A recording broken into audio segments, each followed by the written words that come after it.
Hello again, teachers. This is John over in Educational Technology. And in this tutorial, I'm going to walk you guys through some of the settings in Zoom, and there are many of them. So the one thing that sometimes is difficult to wrap our head around in Zoom is that you have pre-settings, which is what we're going to go over today, and these are done through the website, as opposed to on-the-fly settings, which you can do in the app during a session. So we will do tutorials on both, but for today we're just going to talk about the back end settings. Some of these you can change during a meeting, others you cannot. I do not mean for this to be an exhaustive tutorial, but it is important to understand kind of where these are and what they are. Sorry. So anyhow, right now I went into Zoom from the MyOUSD dashboard. Again, as we said before, this is the best way to get in so that you can do single sign-on and ensure that you're in the correct account. Over here on the left, we're going to go into settings. And again, this is something, for the most part, you should go through the very first time you're setting up your domained OrangeUSD Zoom account. But other than that, you shouldn't have to jump in here too very often. So let's just go down the list. The very first one, waiting room. For security purposes, this has been turned on and locked for you, so you will always need to utilize your waiting room and allow students in as you go. We will have another tutorial on that. Everyone goes to the waiting room, as you guys see here. Require a passcode. This will be embedded in the link. You don't need to worry about that. Same thing for instant meetings. Embedded passcode, this is what I was just saying. So if you turn this off, that would also require students to enter a passcode, which at this time is not required, but that's up to you if you'd like to change that. This one is turned off because students or participants are not allowed to join by phone. So it is off. There will be no phone audio for this setup of Zoom. It will be through the internet or browser only. Now this next one's important so that everybody understands what you can and cannot do with Zoom. This is being implemented for instructional purposes only. In other words, if anybody wants to join your Zoom without an orangeusd.org email, they will not be able to. So again, they must have an OrangeUSD email to be able to join your Zoom at this time. This is not the platform to use with parents or any other type of meetings that do not directly involve OrangeUSD students. And same thing here, it says only authenticated users can join meetings from the web client. So the web client, just to be clear, is kind of like a light version of Zoom that students or anybody could join through their web browser without having to install the actual Zoom app. It's not recommended, and you're going to be missing a lot of features that you most likely want. So you could leave it on for students who are having issues, but I do not recommend you pushing that out there as a viable alternative. Under scheduled meeting, these very first two you can change, as you saw in the last tutorial, for when you're setting up a meeting. However, these first two have to do with you, the host, as well as any students coming into your class. Do you want video to be on by default? I would recommend that you go ahead and turn both of those on. If they're unable to, that's a different question. But for now, I would just recommend you keep both of those on. The audio type, as I mentioned before, is computer audio only. We're just trying to keep everything simple and go straight through their browser. Everything else has been turned off for security purposes. Same thing here, join before host. We don't want anybody jumping into your rooms without you. We've talked ad nauseum about that with Google Meet. So it is off. Students can click a link and they'll be put into the waiting room until you're ready, and you will get a notification saying, so-and-so is waiting in your room, but that just means they're in the waiting room. Personal meeting IDs have been turned off by default. Mute participants upon entry. This is another thing we talked about in the last tutorial. This is completely up to you. Some teachers prefer this to be on so that you don't have a lot of noise as students come into the room.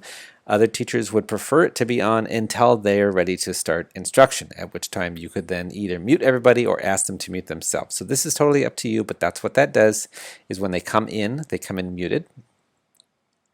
And then desktop notifications, this one's a little tricky. It sounds convenient, but anytime you guys see this little V, it requires specific versions of the app. So if you're not the kind of person that keeps your app updated all the time, I wouldn't depend on it.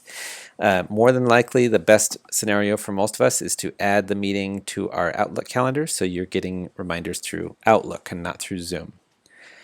You can if you want, but again, just saying that probably the best and most dependable route is not going to be through the Zoom app. Okay, so meeting basics require encryption. Don't worry about it. We're not worrying about anything that has to do with that. For chat, you can turn this on and off on the fly in sessions. So for now, unless you're doing something that you absolutely do not want chat, I would recommend you just leave this on. Again, you can always turn off chat during a lesson. This one is important though. You probably don't want students at this point saving chat, so I would leave that checked. But again, if that's your default. If you find that you have a very strong instructional purpose to allow them to do so, like say you're sending a lot of links and you want them to be able to save that, totally fine. It's not locked. It's just by default off. Private chat is turned off and locked. The only chat should be everyone or with you, the host. Same thing for auto-saving chats. We would recommend to just have a record of what goes on in your classroom, especially when you're teaching virtually. So we would recommend that you turn this on for auto-saving chats. It really does little to nothing unless you need it, and it's always better to have it if you need it as opposed to not having it because you can't get it back. Sound notifications, this is just to help you, there's a couple different ways that it will notify you, but that's important to know that someone joined or someone left. It's not super annoying, but it is important. And playing sound for, you probably don't want that broadcasted to everyone in the room, so probably just you, the host or co-host, if you have somebody else in there helping you to moderate. And this one, it's not going to make any difference because phone is turned off anyway. So whether you check this or not, it's not going to make any difference. File transfer, again, do you want to be able to send pictures or any PDFs, anything like that? You might want to keep that on. If you do not see any use for it whatsoever, just turn it off until you do have a use. That's the nice thing about all of these is that you can turn them on or off at will. Let's see, end-to-end experience, that's just Zoom stuff. Now, co-host, you can add other hosts into your room. So if you have a student teacher, if you have an instructional assistant, if you have any kind of person that's in your room and you would like them to help out with moderating the class, that is a good idea to have this on so that they essentially have the same controls as you. I will leave that up to you for if there's someone appropriate for that and who that would be, but it's probably a good thing to have that on. Polling, very cool for instruction to be able to get quick responses from students, to get surveys, polls as you go. The only thing I will warn you about with polling, and we will cover this in a tutorial, is that it's not directly in the app. So when you're in the meeting app and you click on polling, it will actually shoot you back to this website to make the changes you want, and then it'll actually appear in your Zoom app. So it's a little confounded, I guess you could say. It works great, but it's just a little weird for you, the user. I always show meeting control bar. That's up to you whether you want it to hide or not. Show Zoom windows during screen share. Again, they can hide themselves when you start sharing your screen. And then the next one is important though. Obviously, you're most likely going to want to be able to share your screen, but this is by default you only. You would have to change it to specifically allow for students to share their screen, and then when they're sharing, you want to make sure that you are the only person that can take over the screen, so you don't have some mischievous students taking over from one another and kind of taking over your class session. So we would recommend you probably leave this as host until you need it. Then you can change this on the fly and leave this one to host only. So if you're going to have two students present one after another, the first would need to stop first before the second starts. This is off by default. Disable screen share for other users. Annotation is off for now, but you can turn it on anytime you like. Same thing with the whiteboard. A lot of teachers really like the whiteboard.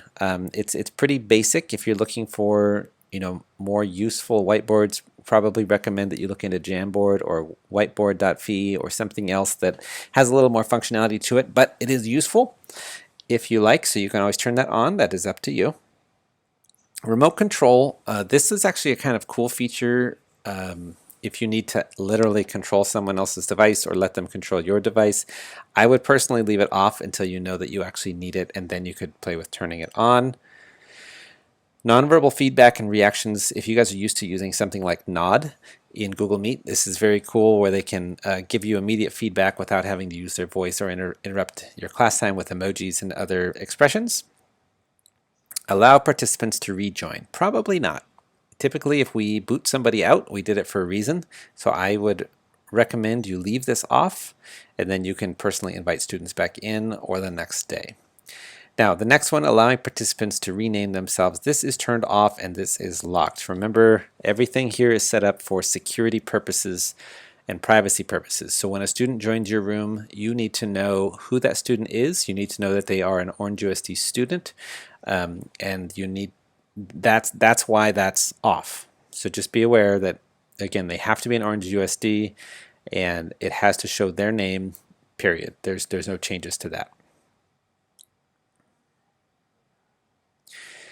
Now when we get down to the bottom, by default, you guys will see some of this stuff is turned off. There's no problem turning it on. So for example, breakout rooms is one of the flagship features that many of us are looking for. So when you're ready for that, you can just turn it on here.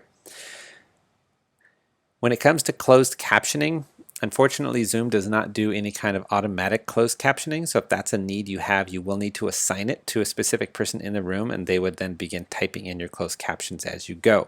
You can save them, as you guys can see from the next one here. But again, that's something you'll have to set up beforehand. It does not automatically do it like Microsoft Teams or Google Meet will. Language, again, hopefully that's pretty obvious. Far end camera control. I would not recommend that you turn this on. What this allows you to do is somebody on the other end, so in other words, a student could kind of control what they see from your camera. So it would allow them to like digitally zoom in, or it allows them to like, move around a little bit so that the camera's not on you. I would just leave it off. It's most likely just going to be a headache. Virtual background is on. There's tons of instructional uses for that, so we'll leave it up to you guys. If you do not find an instructional use and it's annoying, feel free to turn it off. Same thing for video filters. And then going down this list, identify guest participants in the meeting webinar. You will not have any guest participants, so you don't need to worry about that. Auto answer is like, instead of you having to type out the same sentence over and over and over, you could create shortcuts. Totally fine if you like. We're not going to dive into that in this tutorial. And then when it comes into like Outlook, HTML, and emails, students are not necessarily going to have an account. They're going to authenticate using their OUSD email and password, but they don't really have an account. So most of this stuff is not really going to be applicable to us unless it's for a co-host or co-moderator for you. Continuing down the list, other things here, allow live streaming. This will most likely be off and locked by the time we're going, because again, the purpose here is just for classroom instruction. That's not something that we're going to live stream. Request permission to unmute. That's totally up to you if that's something that you feel like you want students to have that power, or if you want to kind of keep that power to yourself, depending upon the age group you're working with. Cloud recordings are turned off, as we talked about before. So these are just, to help you and your co-hosts know when something is available. But again, cloud recordings are off, so this will only be applicable to local recordings. These are little emails that you'll get. If you want to kind of go through these, I'm not going to cover these too much. But again, these are some settings for you, the host, just to get email notifications. If you start getting too many emails, or you get emails all the time on something you don't care about, probably go in and turn them off. So I apologize that this tutorial was longer than normal, but as you guys can see, there are a lot of settings, and you want to make sure that not only are you customizing it for you and your students and your instructional style, but you also want to make sure that you're staying safe and that you're protecting your students and that you are protecting everyone's privacy. So anyhow, if you guys have any questions, please feel free to shoot them over to Educational Technology. We're more than happy to continue supporting you with this, and good luck. So just remember, you cannot be an analog teacher in a digital world, and we'll see you next time.